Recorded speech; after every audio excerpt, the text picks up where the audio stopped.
সোনার বাংলাদেশ দেখা শেষ, নতুন বাংলাদেশ দেখা শেষ, সবুজ বাংলাদেশ দেখা শেষ, ডিজিটাল বাংলাদেশও দেখা শেষ। এবারের বাংলাদেশ দেখতে চাই ইসলামের বাংলাদেশ, আল কোরআনের বাংলাদেশ, খেলাফতের বাংলাদেশ। আন্দোলনরত ৮ দলের চট্টগ্রাম বিভাগীয় সমাবেশে উপস্থিত ৮ দলের শীর্ষ নেতৃবৃন্দ, সংগ্রামী বীর চট্টলাবাসী, চট্টগ্রামের ঐতিহাসিক লালদিঘি ময়দানে দাঁড়িয়ে বিগত ফ্যাসিবাদ বিরোধী আন্দোলনের অন্যতম মহানায়ক হেফাজতে ইসলাম বাংলাদেশের আমির মরহুম আল্লামা শাহ আহমদ শফি, মজলুম আমির হেফাজত শহীদ ইসলাম আল্লামা জুনায়েদ বাবুনগরী রহমতুল্লাহ আলাইহির প্রতি শ্রদ্ধা এবং তাদের রুহের মাগফিরাত কামনা করে আজকের এই চট্টগ্রামের ঐতিহাসিক লালদিঘি ময়দানের জনসমুদ্রকে লক্ষ্য করে আমরা পরিষ্কার বার্তা দিতে চাই। বাংলাদেশ, আমাদের এই গরিব দুঃখী মেহনতি মানুষের রক্ত আর ঘামে গড়া এই বাংলাদেশ আর কোনদিন শুধুমাত্র বনেদি এবং বড়লোকদের বাংলাদেশে আর থাকবে না ইনশাআল্লাহ।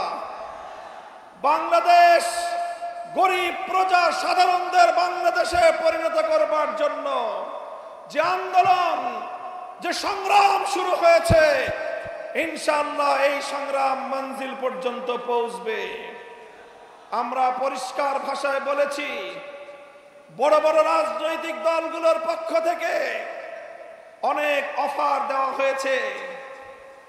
ছোট ছোট রাজনৈতিক দলগুলোকে বিভিন্ন আসন সমঝোতার অফার দেওয়া হয়েছে। আমাদের পরিষ্কার বক্তব্য, শুধুমাত্র জমিদারদের অংশীদার সাধারণ মানুষের লভ্যাংশের ভিত্তিতে আর বাংলাদেশ চলবে না। আমরা বাংলাদেশে আমাদের অধিকার চাই, মালিকানা কায়েম করতে চাই। গরিব মেহনতি মানুষ, আমরা তোমাদেরকে ইসলামের বার্তা পৌঁছে দিতে চাই। ইসলাম যে বৈষম্যহীন সমাজ ব্যবস্থা উপহার দিয়েছে, বিশেষ করে অর্থনীতির ক্ষেত্রে ইসলাম যে সুষম বন্টনের অর্থ ব্যবস্থা উপহার দিয়েছে, কাইলা ইয়াকুনা দুলাতাম বাইনাল আগনিয়াই মিনকুম, একটি শ্রেণী বিশেষের কাছে রাষ্ট্রের যাবতীয় সম্পদ কুক্ষিগত হবে, সেই বিজাতীয় পুঁজিবাদী অর্থ ব্যবস্থার কবর তৈরি করে সেই ধ্বংসস্তূপের উপর আল্লাহর কোরআনের অর্থ ব্যবস্থা বাস্তবায়ন করা হবে ইনশাআল্লাহ। আমাদেরকে বিগত দিনগুলোতে শুধু উন্নয়নের গল্প শোনানো হয়েছে। উন্নয়নের গল্পের একটা দৃষ্টান্ত আমরা দিয়ে থাকি। কেমন উন্নয়ন? বলে যে বাংলাদেশের আয় বেড়ে গেছে। কিভাবে আয় বাড়লো? বলে যে মাথা পিছু আয় বেড়েছে, পার ক্যাপিটা ইনকাম। 2025-24-25 অর্থ বছরে বাংলাদেশের মানুষের মাথা পিছু আয় হলো $2,820। আমাদের বাংলাদেশি মুদ্রায় 3,40,000 টাকা প্রতি মাসে বাংলাদেশের মানুষের গড় আয়। আমি এই বিশাল জনসমুদ্রকে জিজ্ঞাসা করতে চাই, আপনারা কয়জন প্রতি মাসে 3,40,000 টাকা আয় করেন? তাহলে কারা আয় করে 3,40,000 করে? সংগ্রামী সাথী ও বন্ধুগণ, ব্যাপারটা হলো এরকম। একজনে খাল পার হতে গিয়েছে, জিজ্ঞাসা করেছে গরিব একজন কৃষককে, খালে কি আমার ঠাই হবে? গরিব বলে যে না, খালে ঠাই হবে না, এই খালের মধ্যখানে 5 হাত পানি। বলে যে তোমার এই হিসাব দিয়ে চলবে না, উন্নত হিসাব লাগবে, অর্থনৈতিক ক্যালকুলেশনের হিসাব লাগবে। কি হিসাব? বলে যে মাঠে এই খালের মধ্যখানে কয় হাত পানি? 5 হাত পানি। ওই পারে কয় হাত পানি? 1 হাত পানি। এই পারে কয় হাত পানি? 1 হাত পানি। এবার তিনটাকে যোগ দাও, 5 যোগ 3 যোগ 5 যোগ 1 যোগ 1 হলো 7। 3 জায়গা থেকে স্যাম্পল নিয়েছো, এবার 7কে 3 দিয়ে ভাগ দাও, গড় পানি দাঁড়ালো 2.25 হাত। বলে যে অর্থনীতির হিসাব বলে যে খালে গড় পানি আছে 2.25 হাত, সুতরাং 2.25 হাত পানি যেহেতু গড়ে আছে, এই খাল পার হওয়া সম্ভব। আমি আপনাদেরকে জিজ্ঞাসা করতে চাই, এই গড় হিসাব করে যদি কেউ খাল পার হতে যায়, 5 হাত পানিতে তার ঠাই হবে? ওই 5 হাত পানিতে গিয়ে সে নিশ্চিত ডুবে মরবে।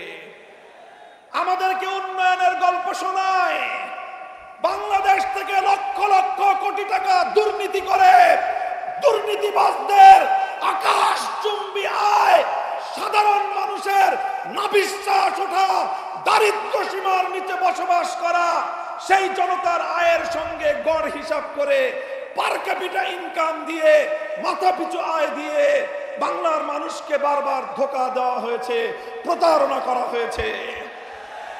এবার ইসলামী দলগুলোর ঐক্যবদ্ধ আন্দোলনের মধ্য দিয়ে গোটা বাংলার তৌহিদি জনতা জেগে উঠেছে। ভারতবাদীর রাজনীতি আর বাংলার মাটিতে চলবে না। এবার বাংলার জমিন এদেশের সাধারণ মানুষের বিজয়ের মধ্য দিয়ে আল কোরআনের শাসন কায়েম হবে ইনশাআল্লাহ। কোরআনী অর্থ ব্যবস্থা, আল কোরআনের বিচার ব্যবস্থা, ইসলামের শাসন ব্যবস্থা, ইসলামী শিক্ষা ব্যবস্থা বাস্তবায়নের মধ্য দিয়েই সোনার বাংলাদেশ আমরা গড়ে তুলব ইনশাআল্লাহ। আপনারা ঐক্যবদ্ধ থাকবেন তো? আমরা বলি সোনার বাংলাদেশ দেখা শেষ, নতুন বাংলাদেশ দেখা শেষ, সবুজ বাংলাদেশ দেখা শেষ, ডিজিটাল বাংলাদেশও দেখা শেষ। এবারের বাংলাদেশ দেখতে চাই ইসলামের বাংলাদেশ, আল কোরআনের বাংলাদেশ, খেলাফতের বাংলাদেশ। হাতে হাত রেখে টেকনাফ থেকে তেতুলিয়া সকল ষড়যন্ত্রের বিরুদ্ধে, চক্রান্তের বিরুদ্ধে, আধিপত্যবাদের বিরুদ্ধে আমরা ইস্পাত কঠিন জনতার যে ঐক্য গড়ে তুলেছি, জনতার বিজয়ের মধ্য দিয়েই ইনশাআল্লাহ চূড়ান্ত লক্ষ্যে পৌঁছবে। আপনারা সকলেই যার যার জায়গা থেকে ঐক্যবদ্ধ প্রচেষ্টা চালিয়ে যাবেন তো ইনশাআল্লাহ। আজকের এই বিশাল গণসমুদ্রর গণসমাবেশ আল্লাহর রহমতে সাফল্যমণ্ডিত হয়েছে। এখন থেকে ঐক্যবদ্ধভাবে আগামী জাতীয় নির্বাচন এবং গণভোটে হা বাক্সকে বিজয়ী করবার জন্য ময়দানে নেমে পড়বো ইনশাআল্লাহ আমরা। নাসরুম মিনাল্লাহি ওয়া ফাতহুন করিব ওয়া আখিরু দাওয়ানা আলহামদুলিল্লাহি রাব্বিল আলামিন।